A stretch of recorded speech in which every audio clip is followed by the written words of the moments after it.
Assalamualaikum warahmatullahi wabarakatuh. Alhamdulillahi rabbil alamin.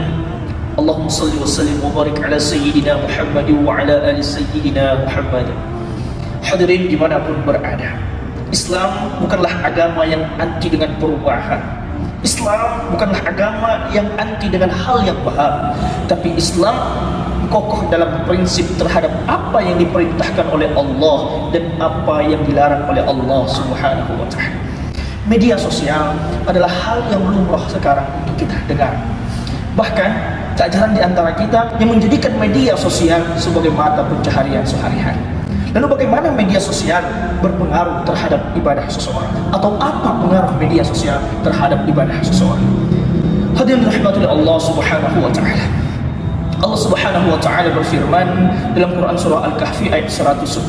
A'udzu billahi minasyaitonir rajim wa la yusyrik bi'ibadati rabbih ahada. Maka janganlah sekali-sekali kamu mempersekutukan Allah ketika beribadah kepadanya. Apa maksud daripada ayat ini?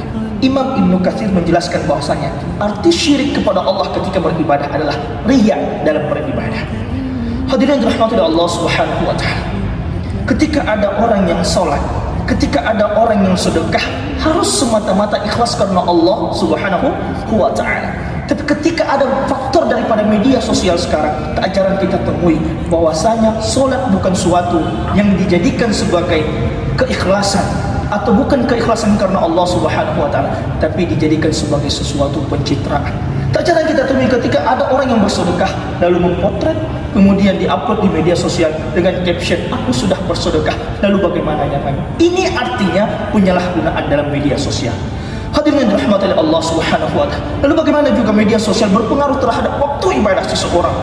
Bagaimana orang terpengaruh dengan hal tersebut, dengan asiknya bermedia sosial, dengan asiknya memposting sesuatu, dengan asiknya melihat sesuatu yang terupdate dalam media sosial, dia lupa dengan ketaatan kepada Allah Subhanahu wa Ta'ala. Dia lupa dengan ibadah kepada Allah Subhanahu wa Ta'ala, padahal sudah waktunya untuk beribadah kepada Allah Subhanahu wa Ta'ala.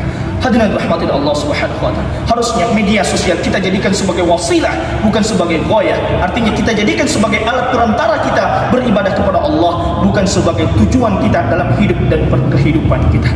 Mudah-mudahan kita sebagai generasi Islam, atau khususnya kepada pemuda dan pemudi zaman sekarang, menjadikan media sosial sebagai wasilah untuk mendekatkan diri kepada Allah. Upload sesuatu yang bermanfaat bagi diri sendiri dan bermanfaat bagi orang lain. Demikian yang bisa saya sampaikan, semoga bermanfaat. Wabillahi hidayah wa taufiq. Wassalamualaikum warahmatullahi wabarakatuh.